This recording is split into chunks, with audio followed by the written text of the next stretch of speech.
Hello, everyone, and you're listening to Car Free Midwest. We're a podcast based in Omaha, Nebraska, exploring the stories, barriers, and joys of getting around the Midwest without a car.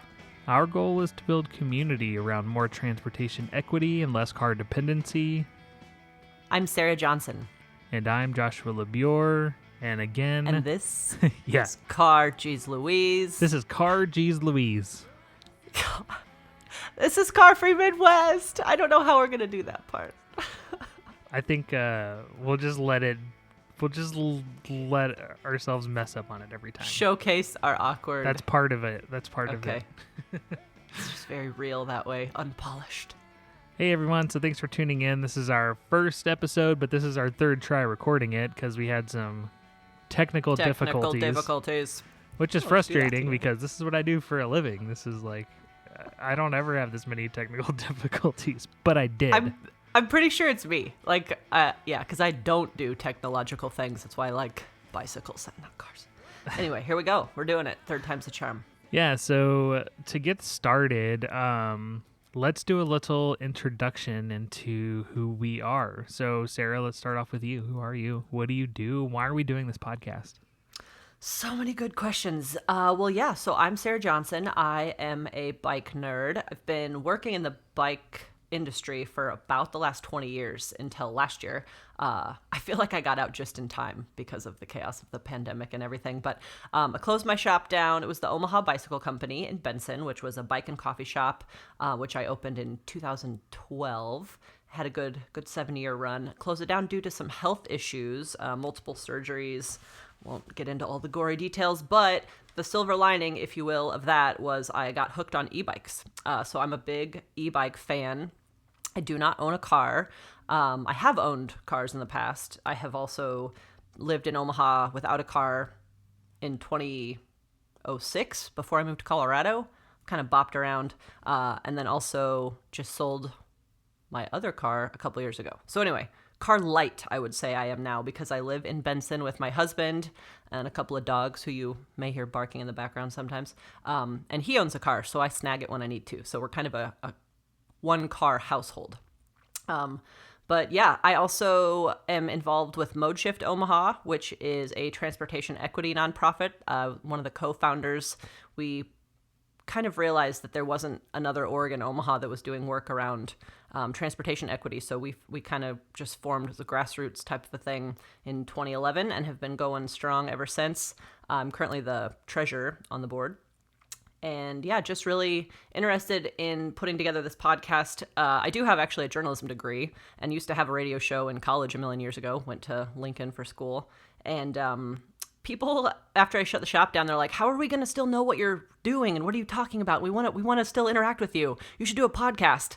And so here we are doing a podcast. My real reason for wanting to do this is to continue to do whatever I can to push Omaha into I don't even want to say the future. I would just like us to catch up with some other communities that understand that bicycles are a form of transportation. And I think that that's kind of been a hard concept to get Omaha as a community to understand. And so I think that that is one of my big goals, is just to continue the sense of community that I miss from having the bike shop and to continue the conversation around all things bicycles. To answer my question about myself. Yeah, Josh, who are you? Tell us all about yourself.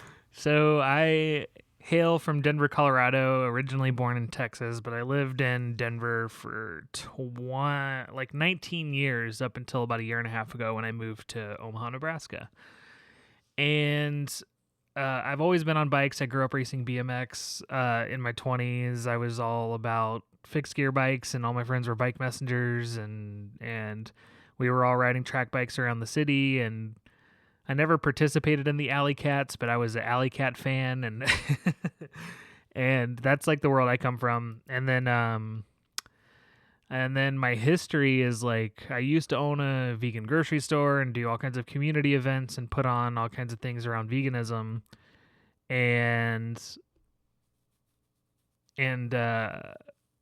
but the whole time bikes have always been part of my life. And then I'm a filmmaker. I went to film school. I make, videos and films and stuff. And I've done a little bit of a lot of stuff, but a few years ago I got into doing audio production with podcasts. I have a podcast called Save the Track Bike that's all about fixed gear cycling and fixed gear crits and all that stuff. And then I also work in public radio now. So, but it had various stages of being car free and car late throughout my life. Pretty much all through my 20s, I didn't have a car. Up until I met my wife and we started, we moved in together and all that stuff. And then, I guess I moved into car light where we had one car up until we moved to Omaha. Now we have two cars, but I hate it. So I'm trying to sell my car and darn it, Omaha. Yeah. And then you and I randomly met and through Mode Shift, because I was just kind of missing being the kind of person who rode my bike as a utility, not only for fun, because I do ride my bike for fun. I like to go on long rides. I'm a roadie.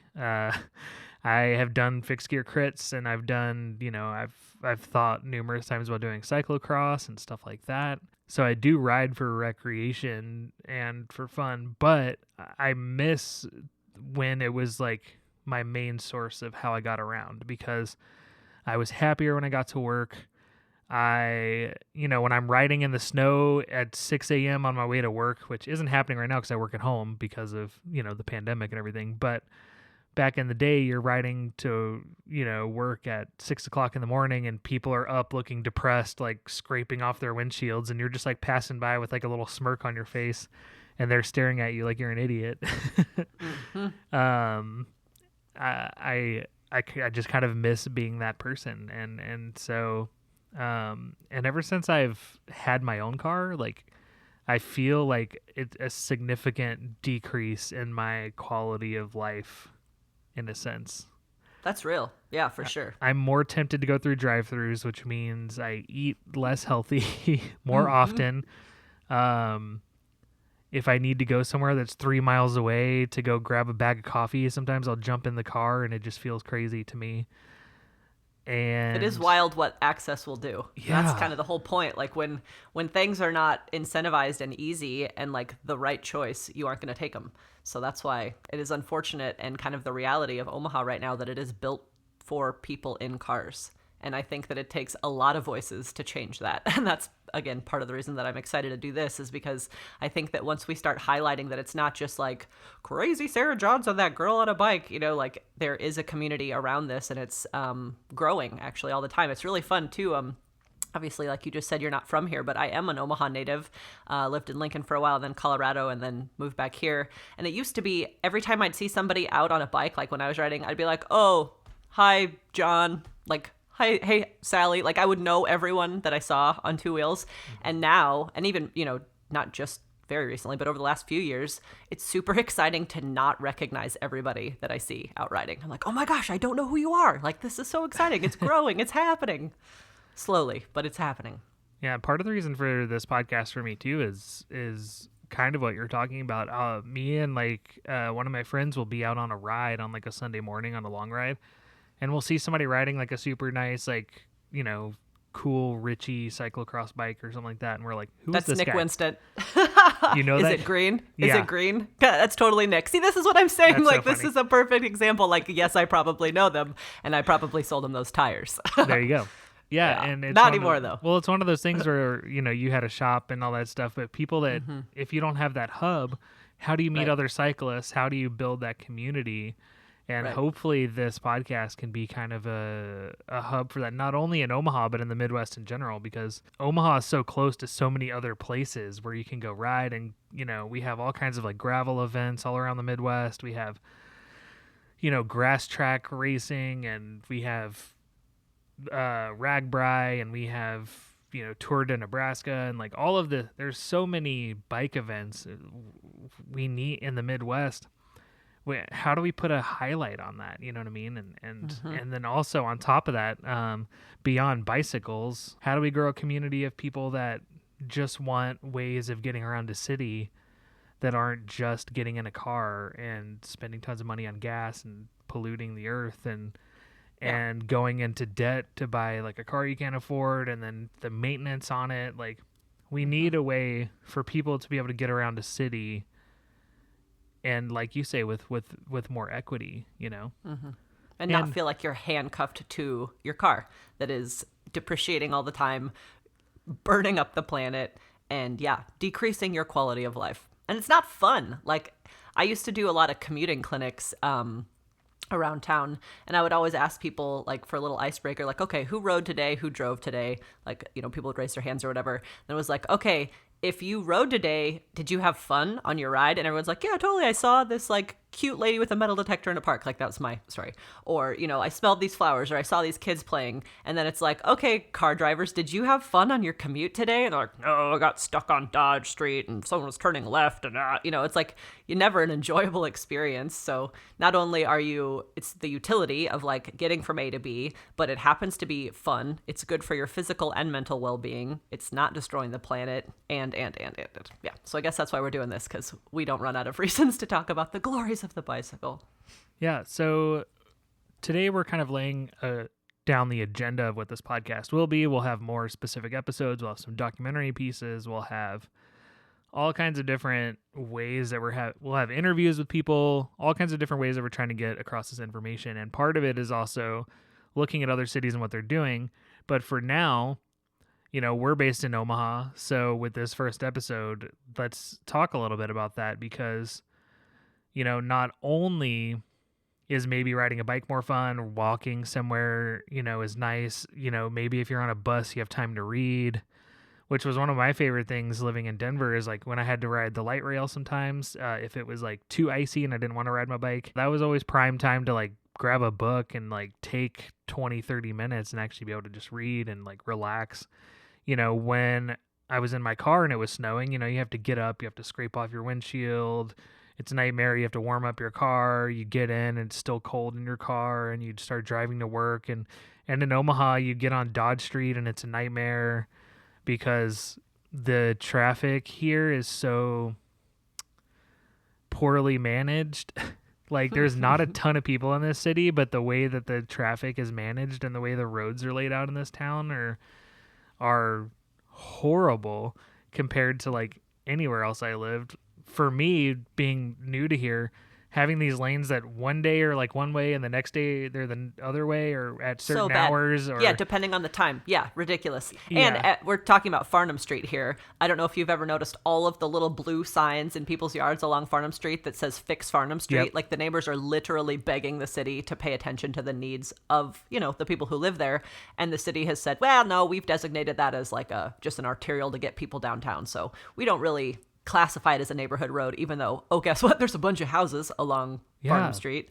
It's ridiculous. And even in our popular, and I'm sure this is a problem all over the Midwest, but maybe it's particularly bad in Omaha. But even our like main like little cute shopping areas that in most cities would have a ton of bike racks and have bike corrals and all that kind of stuff, which we'll get to that eventually. But just cried a little. Yeah. You said bike corral. We'll have like a 4-lane road going through it, and I'm just like, what is happening? Like Little Bohemia, or something like that. I'm just like, why is this road so massive and only built for cars? Yeah. But this is also like what we're saying is like, this is not only better for people that want to do different types of commuting and stuff like that, but this is also bad for the people that drive cars that maybe need to drive a car to work. Yes. Accessibility to, like people with mobility devices, or, that type of accessibility. Like, there will always be cars in Omaha, and that's fine. I just think that it would be better for all of those people who do rely on that type of transportation to have those of us who do not want to, or are, able to choose something differently, are able to get around too, because it's going to save you. If you want to drive someplace and I want to ride my bike, I will save you that car parking spot because I didn't take it. So it really does benefit everybody, whether or not you're ever, there's some people in Omaha that of course will never ride a bike to commute. Like my parents, for example, they ride on the bike path sometimes for fun. That's great. And I love that for them. They will never be commuters. They're also retired. But like, there are some people that it just never will happen. But there's a huge group of people in Omaha and in the Midwest that are like bike curious, like they would commute if it wasn't so freaking deadly and scary. That was the thing that I heard all the time in the bike shop was like, ooh, I would, but there's not really any bike lanes in this town. And if they are, it's a skinny little stripe of paint that doesn't really do anything to add safety to that endeavor. It's just like you hope that someone's paying attention and not texting while they're driving next to you and they don't smush you into the curb. So we really need to get real about safe and protected bike networks, not just one bike lane here and there. Yeah, absolutely. And that also comes down to, like we just said, and we understand too, some people, live right now, they have to have a car because maybe they live in North Omaha or something, but they're working all the way in West Omaha. And for anyone that's not familiar with the way Omaha is laid out is, unlike most cities, West Omaha is still considered Omaha, but in any other city, it would be a different town because it used to be Millard used to be its own, and Elkhorn used to be its own city and town, and then like Omaha loves to annex. Ooh, sprawl is our jam, unfortunately. Yeah, so now like Omaha is a city and a suburb all in one. Yeah. Yep. And so greenfield development, huge problem. Yeah, so sometimes it's not possible with the way we have our public transportation, and even for a majority of people that aren't like, maybe as committed as, someone who is down to ride 10 miles each way to go to work on a bike, that's just not possible for some people, and maybe just not desirable. And so I don't want to be here and say that we're, hating on people that drive or whatever, because, Sarah and I both have access to cars, and I technically have a car right now, even though it has a for sale sign on it. Nice.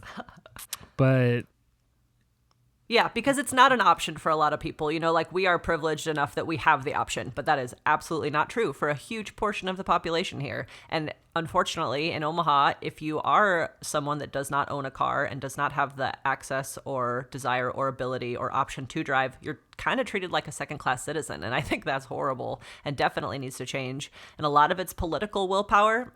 You will probably hear us talk throughout the podcast about some things that could change at a city level, whether it's, the public works department or the mayor or whatever. But there's a lot of the decision makers right now are not really ready to embrace things other than cars as transportation. Although I do have to just put in a quick plug for Orbit, which is Metro's new bus rapid transit, which is going to be a game changer. It kind of feels like you're in a big city finally.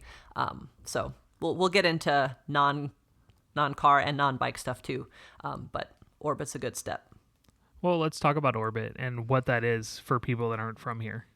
Yeah, so Bus Rapid Transit is, we have called it Omaha Rapid Bus Transit in order to make the cute name of Orbit. But the concept of Bus Rapid Transit exists in a lot of bigger cities. But basically, it's the new orange and kind of gray buses that you'll see that are articulated in the middle. It looks like kind of two buses combo mealed with an accordion in the middle. So they have more capacity for humans, and they also have more capacity for bikes. You can actually load your bike up onto the bus now. There's room for 6 of them inside instead of just 2.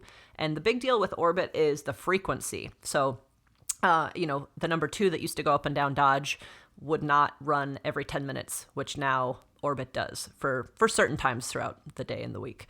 So you can go to the Metro website and figure all of that out. But the reason it can increase the frequency is because you buy your pass before you get on board. So you'll see the different stations up and down Dodge Street. Right now it goes from downtown to Westroads, and you will notice the little stations are elevated platforms, so the bus don't have to kneel for anyone with a mobility device.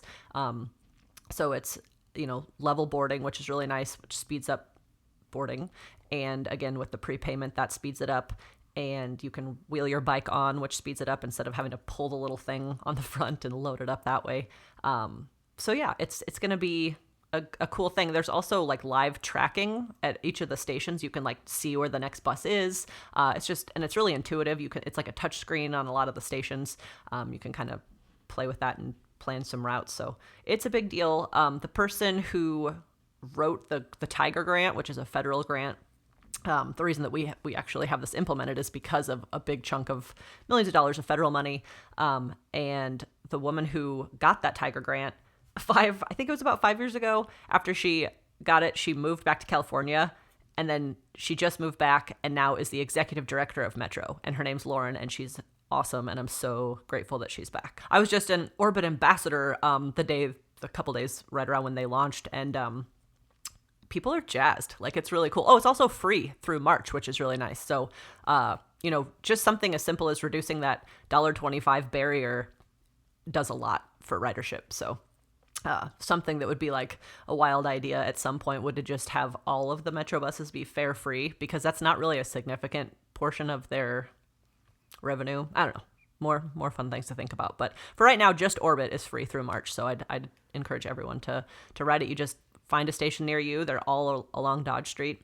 Hop on, take it wherever you need to go. You don't even have to push the button when you want to hop off, because it just stops at every station. So it's pretty slick. I don't ride the bus a lot because I do have my electric bike. But before I rode an electric bike and I was just riding my analog bike, I had meetings downtown a lot, whether it was at City Hall or MAPA or Metro or whatever. And a lot of times I would do kind of the multimodal thing where you throw your bike on the front, then on the front of the bike or on the bus, and then ride the last little bit. It's pretty slick to do the combo meal of bike bus sometimes too.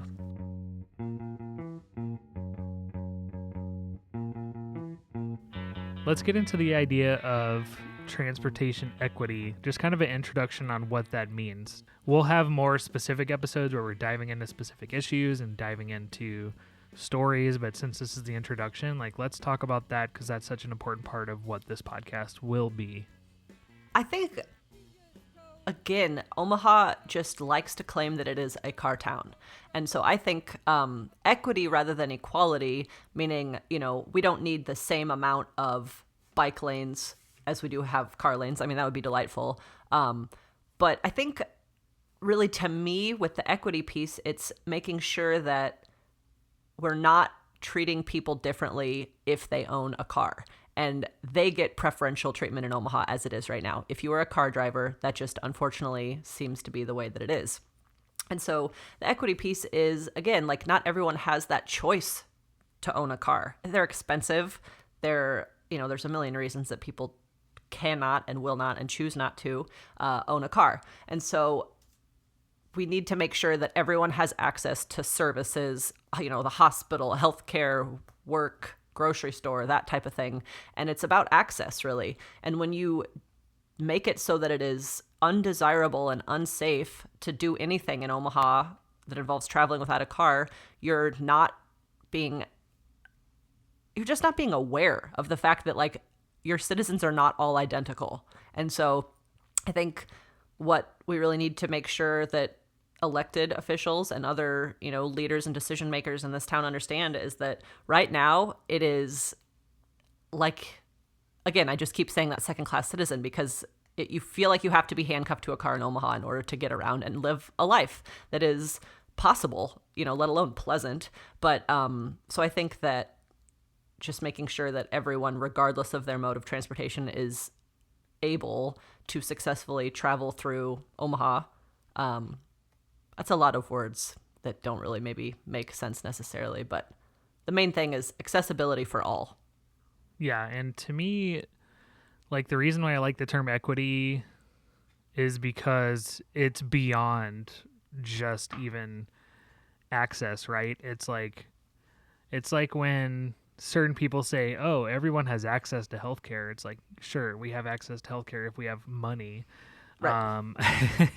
And what we're saying is everyone should have access to transportation regardless of your station in life, your income.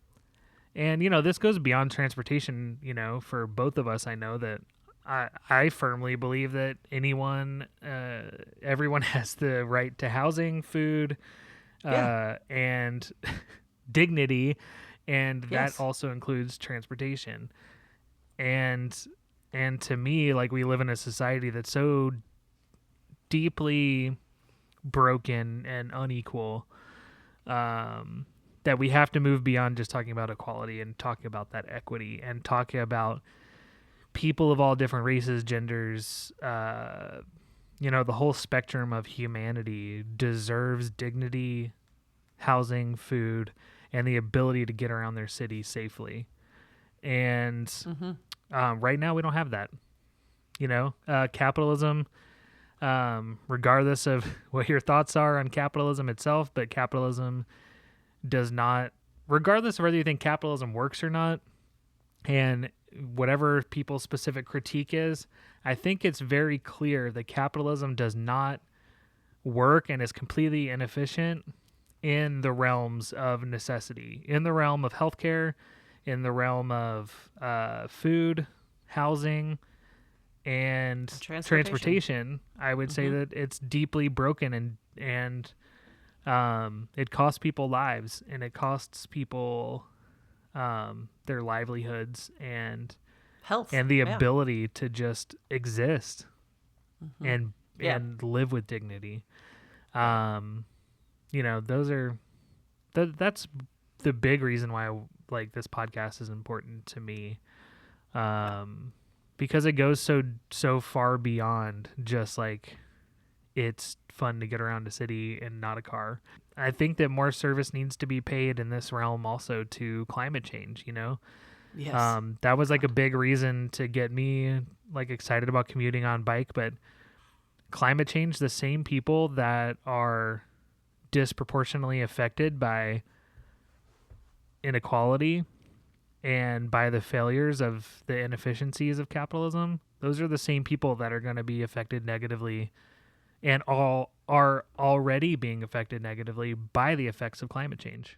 And I think that we just need to like name the fact that Omaha is a very segregated city and very riddled with racism. I mean, right now, like the two pandemics that are stated by the health director for Douglas County are COVID and racism. And we keep talking about the COVID piece, which has highlighted all of the inequity, but we aren't continuing to talk about the racism issue. And I think that where we can, I mean, it needs to be in our mouths all the time. Like we need to be addressing that and identifying it and dealing with the reality that it is part of not only Omaha and not only the Midwest, but our entire country is based on it. So I think that we just need to make sure that we're talking about that. A very clear picture is the union did a really beautiful presentation on redlining. I don't know if you saw that, but it was extremely powerful. And I'm from here, and I think that like I didn't realize, I mean, I went to school at Howard Kennedy for second grade, and I just thought like, and I was bused there. And I just, after selling the shop and having some more free time and being like underemployed right now, I've had the privilege to dive in a little deeper to a lot of this stuff. And it is so pervasive. It is everywhere and it is everything. And just looking at the CIP, the city's capital improvement program, if you look at where they're spending all their money on road improvements, it's all West Omaha. Like there is not enough investment going into North Omaha or South Omaha. It's all going west. And that is a huge issue as it pertains to racism and transportation, and just the way that we are building our city and who we are giving resources to and who we are not lines up with transportation as well. Yeah, and I will say that like I was pretty surprised by and just as I ride my bike more around the city and getting to know it more, just seeing how stark the lines are in the historically redlined areas. This is still a city that I'm new to, and I'm still learning about the history, but it's pretty stark and pretty obvious. I mean, it's very obvious. Part of one of my favorite bike rides in town, we go through North Omaha, and as soon as you cross over Cummings Street, all of a sudden all the construction, they're blocking full lanes, and there's not even like signs. They're just like a full lane is blocked. It's a 1-lane road. There's not even a sign that says 1-lane road coming up or anything like that. It's just torn up. Like all the businesses are shut down. And, it's sad to see that, like, and it's in the historically redlined areas. And I come from a city that, unfortunately, you didn't see a lot of that because it was very gentrified. It was already done, basically. Like, the whole city is just, like, rich bourgeois, like, playground right now of Denver. Like, it's all developed. It's all getting more developed and development on top of development, and the warehouse areas, you wouldn't even know that they were warehouse areas 5 years ago now, because they are just all new apartments and new food malls and new hotels, and it's wild to see. And then, I come here and it's not as far along. So there's still time to change it, and there's still time to address the issue and build a more equitable city. And I think that that's like a kind of a hopeful prospect, that if we can build that community and get that information out. And, I'm an eternal optimist, and I always hope that, when you see a problem that is so stark and obvious, that there's always time to fix it and to move forward and build a better future. I appreciate that optimism. I wish I could say the same. No, as far as optimism goes. Look. The optimism is under layers and layers of anger and frustration. Believe me. Okay. All right. It's all about balance, right? That's good. Yeah. What I'm hopeful about, actually, and speaking of North Omaha and transportation and connectivity, have you seen much about the North Omaha Trail project? No. Okay, cool. We'll have to talk about that at some point. And actually, I'd like to get my buddy Manny, who is another Mode Shift board member and bike team buddy of mine, to come on and speak about what he's doing with the North Omaha Trail, because it is a good example of public engagement. He's like doing surveys and, just a lot of community conversation around what do you want it to look like, neighbors? Instead of so many times we see developers come in and buy a chunk of North Omaha and then like do whatever they want and maybe put out like a poster that's like, oh, here's your one opportunity for engagement. And then, oh, guess what? I have my mind made up, but I just have to check this community engagement box. Manny is doing it the right way. And he works for Spark CDI. He used to work with the city in planning, but has realized, like, unfortunately, a lot of people that I know and appreciate, that they're more effective once they're not working for the city directly. But that's an exciting project that I think will be really beneficial to the entire community, and specifically will connect North Omaha into the rest of the city.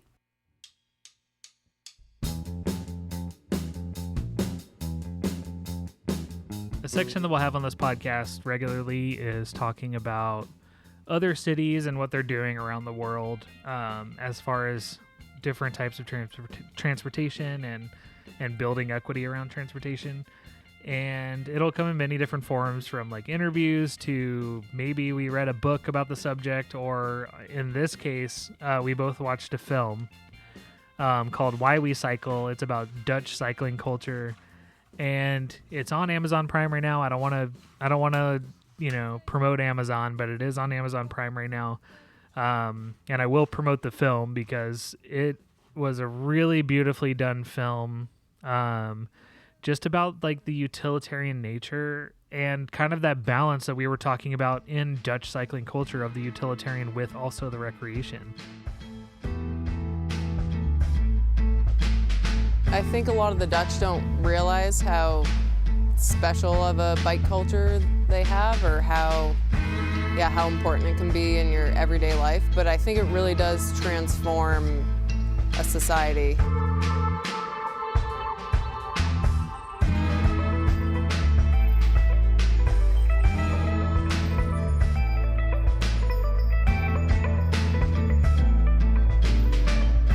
Dutch children are the happiest children in the world, just because they can go farther and farther from their house, not just stick to the house, but they feel free to do this with friends and to do this in an autonomous way. Parents support them, they say, okay, we believe in you, we leave you, and this is the best education you can give.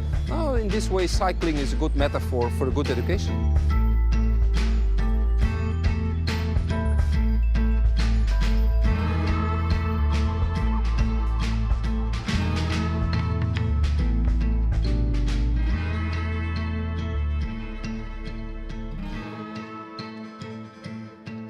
So Sarah, I texted you right after I finished. I don't even think I was finished watching the film, and I was like, you have to watch this. You will be so jealous. Yeah, totally. I mean, that's happening elsewhere is a hashtag I use sometimes, because I'm like, oh man, look at all these cool things happening elsewhere. And of course, Copenhagen, like, yes, that's like the Mecca. I feel like a lot of people drool over that concept, but they're also, they have not always been a bike city, and they're upfront about that. But yeah, this film was just like, inspiring, and I don't know. Like you said, the combination of utility, fun, and community. That was what I thought was a really neat aspect that they pointed out. I also like that like one of the opening scenes opened with someone that had Spokey Dokes on their wheels. I am a Spokey Dokes fan. Also, I understand from a mechanic's perspective why they freaking Wait, suck. what is a Spokey Doke? I don't even know. Oh what my that is. God. Okay, it's like a spoke bead. Have you Oh, seen okay. Yeah, like yeah, the yeah. plastic? Yeah, yeah. I usually have like one or two on most of my bikes. I guess my Orbea doesn't have one. But anyway, so it opens with Spokey Dokes. You know it's got to be good. Do you remember when all the fixed gear kids used to put cards in there? Yes. Why? Yes. Why did we do that? I never Because did. when you were a kid, you put baseball cards in there and it made cool noises. I don't know, made it That's sound true, like a. okay. Yeah, I think that's where it maybe came from. But back to the why we cycle. I think that I really like that they highlighted all of the health and cognitive benefits, like physical and mental health benefits of riding, cannot be understated. I think right now, especially like for all of us, right during the pandemic, it's just like everyone's kind of losing their mind, and that's part of the reason I got so What are heavily you talking into, about, Sarah? What are you talking about? Everything's fine. Everything's fine. Pay no attention. Yeah. But, you know, years ago, that's kind of why I got hooked on riding bikes, is because I'd be like fighting with my shitty boyfriend or something and be like, okay, I'm going to go just ride for 3 hours and just like work it out, you know? So I think that, that they talked about tangible and untangible benefits of cycling, and I think that the physical and mental health aspects really need to be highlighted. And then I also kind of thought, what did you think about the status symbol thing? I think that was a very American thing, you know, like cars as a status symbol, and the Dutch just don't care about that as much, and they were actually like way more into just like the normalness of people on bikes. I thought that was something that was cool. Yeah, it was really interesting because even in cycling culture in America, like, if you get really into it, people start getting very much into gear, and it becomes a very much gear heavy community where people are really stoked on this, like, $1,000 hub or Ugh. something, or like, Yeah. check out this like custom frame I got. And I think that's amazing because I do believe in like supporting small builders and stuff like that. But, and maybe, so that's different because if you're supporting some very, very small business and he's making like maybe like 13 bikes a year, like, okay, then you're getting something very specialized and hand built, and you're supporting like a builder. a Yeah. builder and a very, very Craftsman, small yeah. craftsman company, Whereas like, in the roadie culture, which I am a part of, in some respects as well, like everybody's so obsessed with like having like a $5,000 carbon fiber bike that was also just made in Taiwan next to like a in the same mold as like a bike that's like half the price that's sold on like AliExpress or something. It's like, it's very much like people get very obsessed with gear and how much money like your bike and stuff costs. And the one thing I thought was interesting about this film is it was like the complete opposite, is like it was almost like more of a status if you were just on a regular bike like everyone else. Yes. Like even Yes. royalty was like on just regular looking bikes. They weren't on Yes. like a they weren't was- on like a carbon fiber Trek, Yeah. or whatever. Because again, it's more utility and not like sport. So, I mean, I got to tell you, one thing I don't miss about working at a bike shop is like people asking me how much this derailleur weighed compared to another one. I'm like, geez Louise, like, I do not care.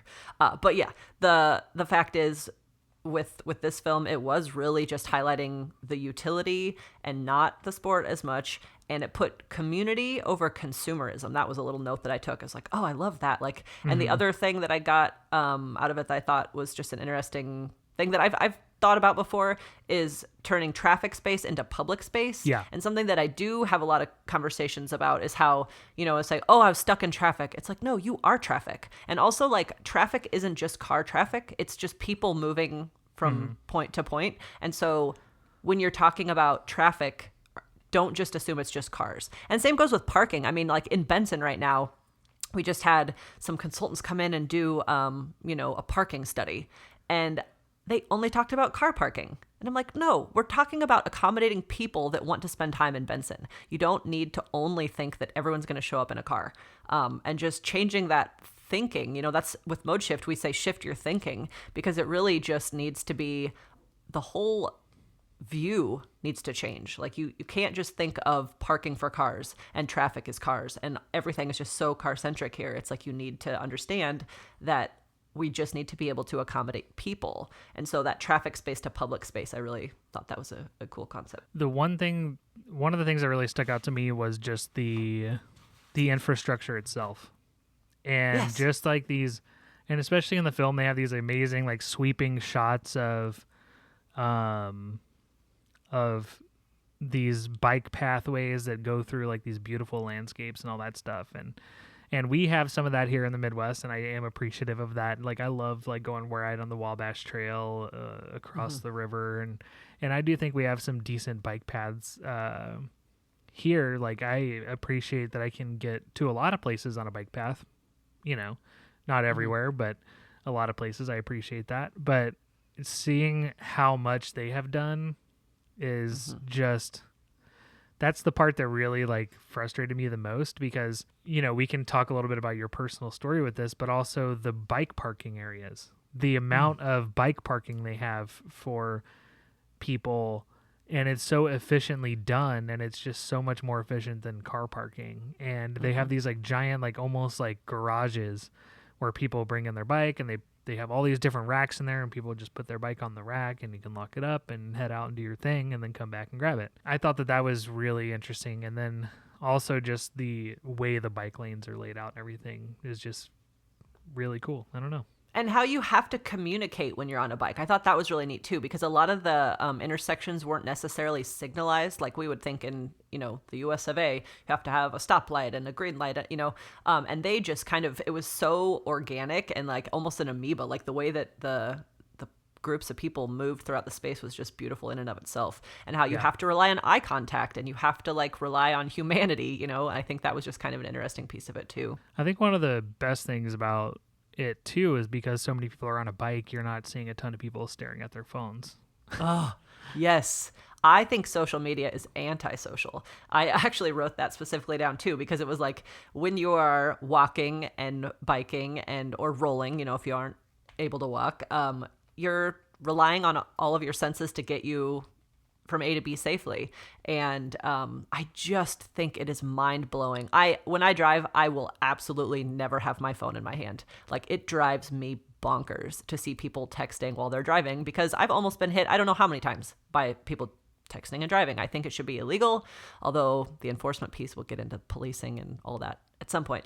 But put down your phone and just get from A to B. I think that's also part of the reason that I like to ride, is because I get to say hi to everybody that I see. You know, I talk too much, likely, but I like that you're not trapped in a metal box. You're like in your environment, and so you experience it differently, and you have that many more opportunities for connection with random people along the way. And I think that's something that was fun to see in this film, and just part of the reason why I ride is for those little connections throughout the trip. This isn't really specific to this film, but that also just reminds me of the feeling of leaving an event or like a bar or whatever at like midnight, you know, 1 o'clock in the morning or something like that, like, or after a concert. And the bike ride home was just always so peaceful and pleasant for me.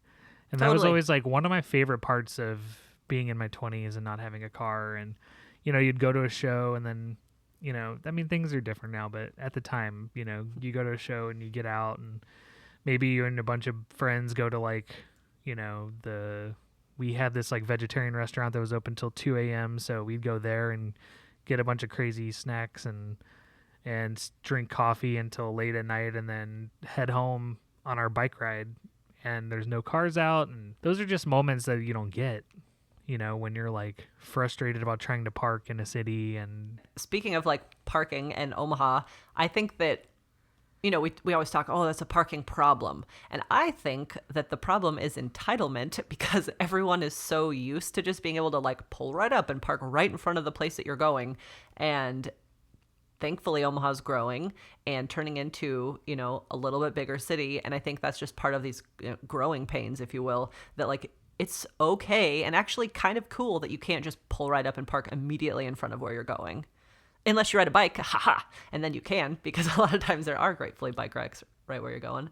Could be more, but yeah, I think it's more of an entitlement issue than an actual lack of parking spots for cars issue.